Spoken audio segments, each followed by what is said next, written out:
How often is it that someone comes in and you know they're just making a terrible financial decision that this person can technically qualify, but it's not smart whatsoever? Is that common? And has there ever been a situation where you've just said, "Hey, man, we could get you this car, but probably shouldn't do this." Well, as you first framed that question, I was going to say, well, in 2013, we got a McLaren franchise.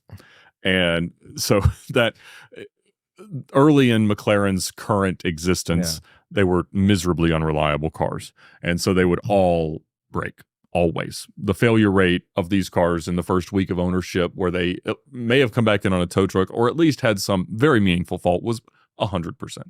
And so when you would sell them, in most cases, they were pretty profitable deals because there was a lot of enthusiasm and excitement for the cars. So you made good money, but you knew this was going to become a problem always.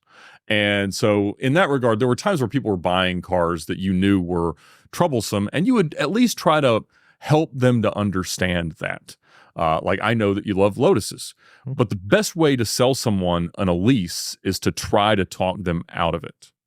And, you'll tell them, hey, they're not super comfortable and they're not easy to get into, especially if you are parked next to somebody oh yeah, I love that. It's a nice car. It's just remove everything. And then, they're not that expensive in terms of parts, but they do go through tires and brakes really fast. Oh yeah, for handling, that's awesome. I love that. I'm gonna do it myself and I'm gonna stuff in it. It is a Honda motor, but you want to make sure that it's maintainable, or Toyota and stuff. And they're like, oh yeah, that's so cool. It's gonna be more reliable. It's gonna go 100,000 miles. I'm gonna drive it all the time.